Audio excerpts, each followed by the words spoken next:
Today we are talking to Mike Casten, the owner of Poodini Pet Waste Removal. Mike has used his love for dogs to create a company that provides a unique service for dog lovers, and now he uses his business to help dogs in need. What a great story. All right, good.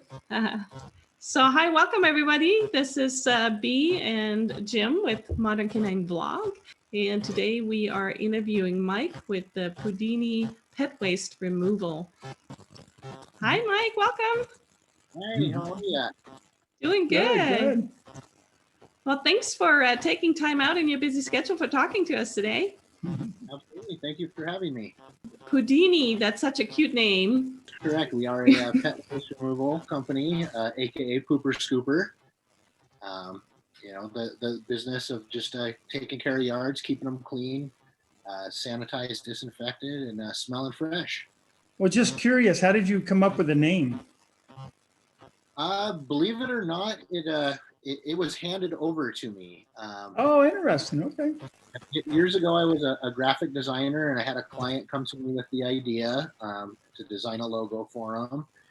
And after we got to talking, he decided he needed my marketing acumen and brought me into the business. And we kind of started building it up. And eventually he had another business that took off. And so Poodini went dormant for a while. And years later, I decided I wanted to get back into the business, and I talked to him, and he went ahead and signed the name over to me. So, oh, that's cool. It's a great name.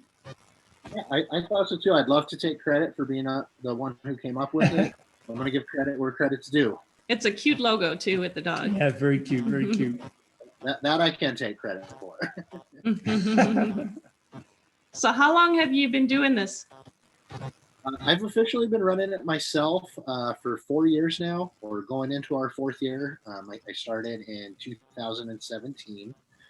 Back then, I was just a one-man show doing some pooper scooping on the weekends for some side money. And lo and behold, I found a niche that really took off. And eventually, my entire weekend was tied up. And then I had to start taking days off of my full-time job until eventually this became my full-time job. And a few years ago, I started bringing on staff, and now we have a team of 5 scoopers total. Well, that's cool. That's very cool. So I follow you on Facebook. You always have these cool pictures of the dogs that you have in the backyard. That's obviously probably one of the funnest things about doing that, right? Is getting to play with all those puppies.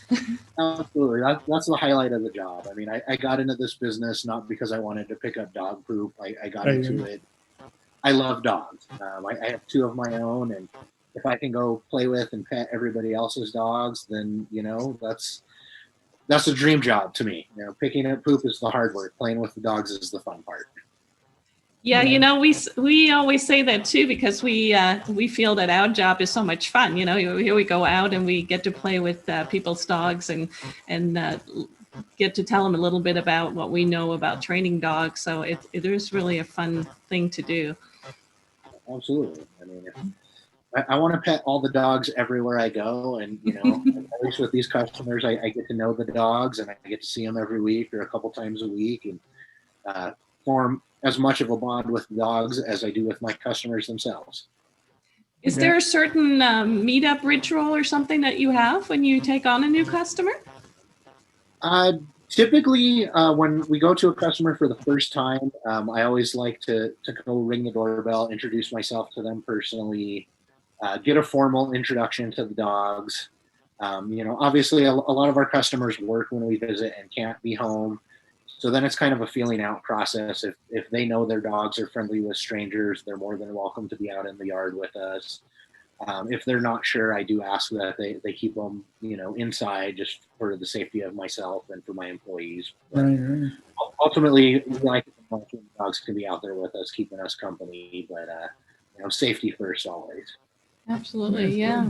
So, but you don't just pick up; you do a lot more, right? You sanitize and you. Yep, part of our service. I mean, we pick up and we haul it away, so it's not sitting in the customer's trash can.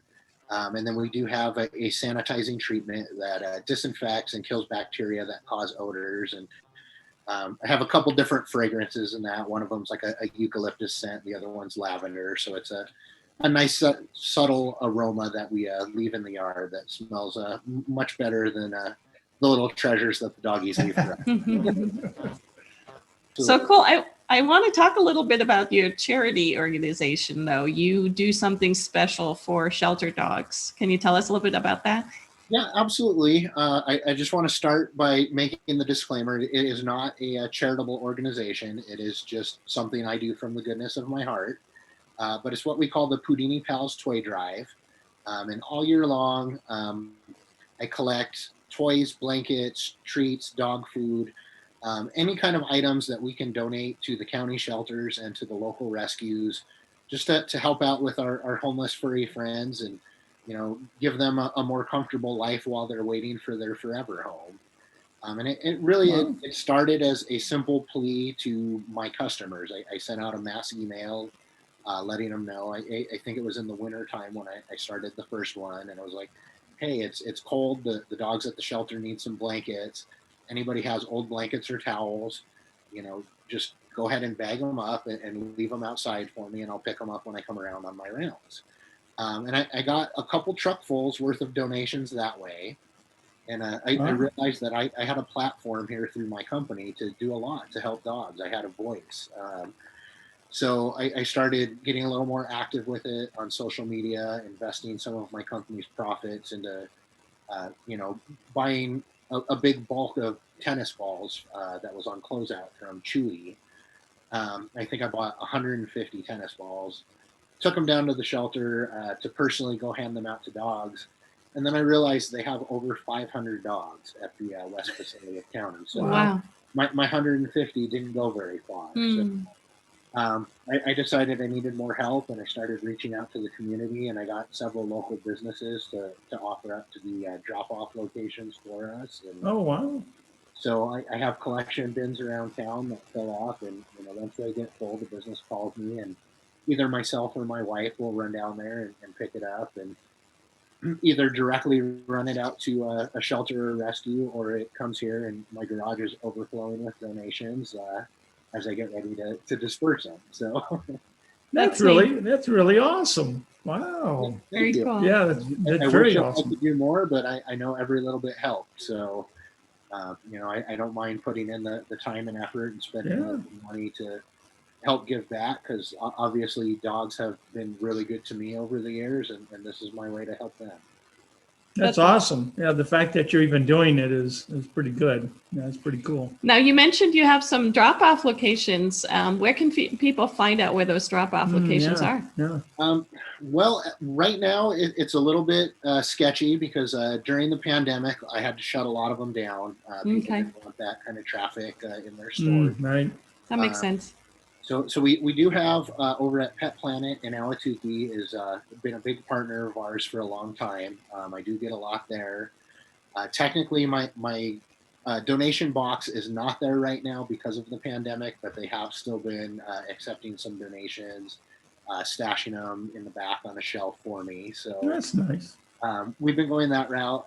In addition to that, the gym where I train jujitsu, Jay Page's Jiu-Jitsu, will usually have a drop box out for me as well. But again, with the pandemic, they're limited with how many people can come in there. So it's been a bit challenging this year. I've had to get away from some of the drop locations and focus a little bit more on just picking up directly from customers. A lot of people will reach out to me on social media, rather it be Facebook or Nextdoor, and just say, hey, I've got some blankets. Do you want them?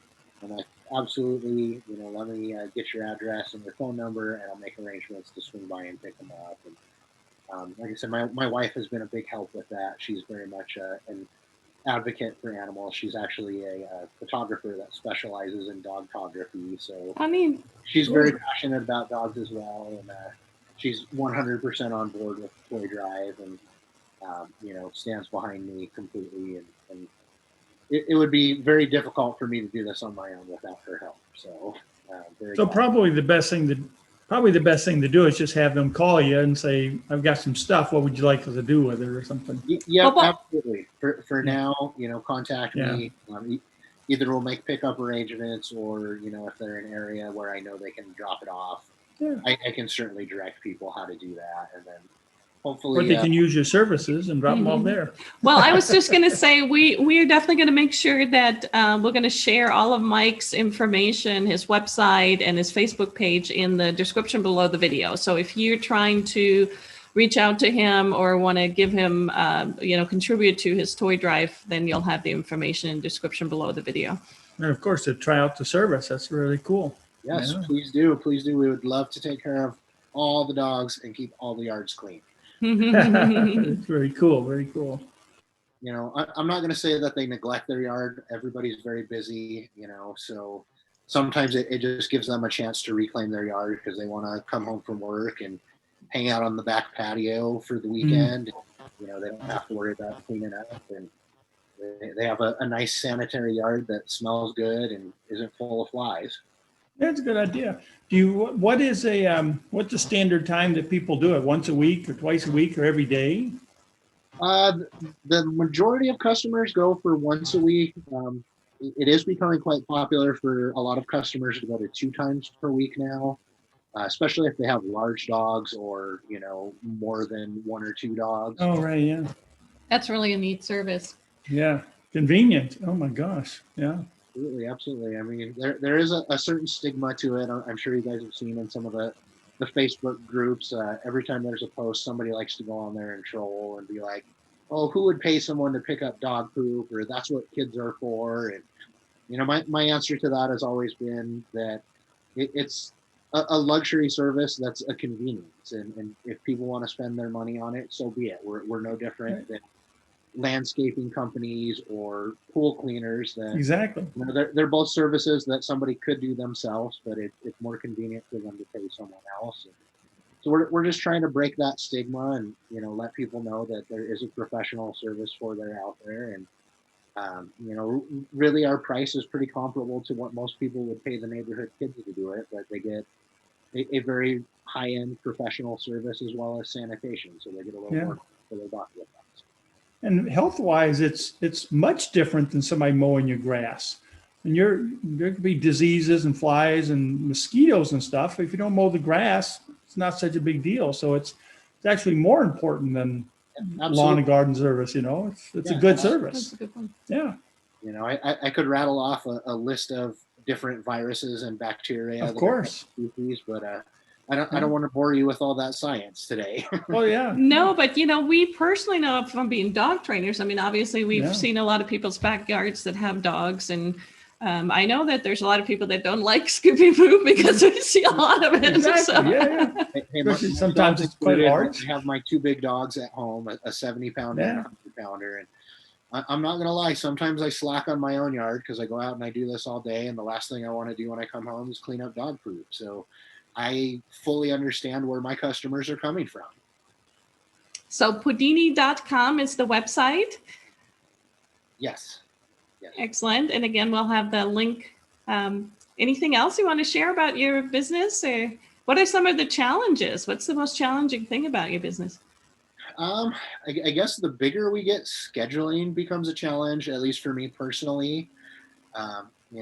At this point, we have over 200 homes that we're taking care of regularly, split between 5 techs. And so trying to work routing and scheduling can get a bit overwhelming, but I have a pretty good system down. I have a great team that has been very consistent and dependable, and that makes a huge difference. And So during the pandemic, has it picked up or slowed down, do you think? People are staying home now? Believe it or not, we've continued to grow. Not as fast as we were expecting to. We had a little bit of a dip off back in March when all the lockdowns started. Probably lost a good 10% of our customers within the span of a week or two. And obviously that kind of put me into a panic, thinking it was going to get much worse. And I think once people realized that it wasn't the end of the world, a lot of those customers came back, and then we just continued to grow. And at this point, we've exceeded the expectations that I had for this year, given the downturn from the pandemic. So we actually just hit a milestone a couple of weeks ago, and I landed my 200th regular customer. Oh, nice. Yeah, thank you. That's something Congratulations, that's cool. for a while. Originally my target was to be there by summer, and the pandemic slowed the growth down a little bit, but we got there before the end of the year, and very, very happy and very grateful for that. Yeah, that's cool. Cool. The other challenge, obviously, living here in Arizona is the summer heat that we deal right. with. Thankfully is over for the time being. We're into the beautiful part of our year, but Yeah. During the summer it's a little bit tough. We get hot out there, so we get an early start, and I make sure all my techs are applying sunscreen, keeping themselves hydrated, taking breaks as needed, and we try and cut the day a little bit shorter so nobody's out there in the late afternoon heat. We always kind of joke around that I don't want to find any of my employees passed out, face down in a pile of poop. That's no way to go. So can you think of your favorite client or your favorite dog or something that maybe pops into your mind going, I remember when I went to this client? Or funny story. A funny story? I actually have one from just yesterday. That's a nice little story. There's a customer that's got 2 little rescue pit bulls, friendliest dogs in the world, but one of them is for lack of a better way to put it, kind of a pain in the butt. She's friendly, but she's not welcoming. So she'll come out, she'll do her little pity wiggle butt, wag her tail, but she constantly barks at me the entire time I'm there.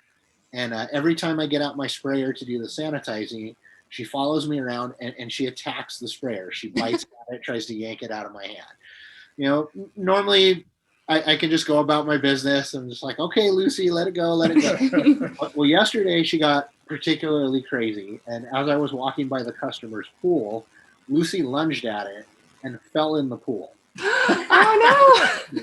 So my instincts kicked in. I immediately had to reach down, grab her by the collar, and yank her out of the pool. And mind you, this was the first time I've ever been able to touch the dog, because as much as she gets and is friendly, every time I reach to touch her, she jumps back and barks. So I rescue her from the pool, get her out. She does her little shake to get the water off, and then immediately starts barking at me again. I'm like, you didn't rescue me. I don't think that happened. But yeah, that was a fun little story that happened yesterday. I talked to the customer about it afterward, and she was like, well, that's what Lucy gets for being a jerk, but thank you so much for being quick on your toes, and that's cool. Making sure you got her out of the pool. So yeah, I mean, I have lots of stories. I don't know that I can have any specifics come to mind right now as you guys put me on the spot other than that one. No, that was a cute one. And so that I'm not playing favorites, I'm not going to answer your question about who are my favorite dogs. I do have a few, but I love all customers' dogs, so yeah. I don't want any of them mad at me. No, I understand. Yeah. Very cute story. So again, we'll make sure that we share all your information in the description below. And if there's anybody out here in the Phoenix area that's looking for your services, they'll have a way to contact you. Awesome. And that's a good point too. Do you cover all of the Phoenix areas like Scottsdale or Phoenix or east side, west side? We don't cover quite the entire Phoenix and surrounding area. We're primarily based out of the East Valley. I'm based out of Gilbert, but we service the lower East Valley, Ahwatukee, all the way over to Queen Creek, Santan Valley, and Apache Junction. And we do go up into Scottsdale as well as like North Phoenix, Paradise Valley. Okay. So I have the bulk of it. I don't cover the west side yet. Hopefully one day we'll expand out there. But if anybody needs service out there, they can always contact me. And I know some reliable scoopers out there that I'm happy to recommend as well. And that's very nice. Yeah, that's a great idea. They can call and see if you're available. And if you're not, you help them out. That's nice. Yeah, absolutely. Very cool. We have a saying in the business is that, no matter what, dogs are always going to be pooping. So there's plenty of it to go around for all the scoopers out there. Great attitude. That's awesome. Yeah. Plenty for everybody. It's it's such a great community, all the dog lovers. So absolutely. I mean, the more involved I've got, the more I've connected with other dog businesses like your own, and it's just a great community of people that all mean well. And I think once we become dog people, we tend to look at people who aren't dog people a little bit differently because they're no longer. A little with suspicion, huh? Now, dog owners are great. Absolutely. Well, cool. Well, thank you very much for your time. That was awesome. Absolutely. And it's not a service that people think about all the time. So we thought we'd bring it up and say, well, it's out there. Try it out, you know? Well, I certainly appreciate it. And I thank you guys very much for inviting me to come on the show here. And I know we've worked together before with one of the blog articles. So it's nice to be able to connect with you guys again. That's awesome. Yeah, we'll hope to see you again soon. And we always connect on Facebook through the Arizona Dog Friendly site. So absolutely great group. Yeah. Thank you. So thank you all for spending time with us today. Hopefully you found this information helpful or useful. As we said before, we're going to share all of Mike's contact information in the description below the video. Until next time. Keep your paws on the road.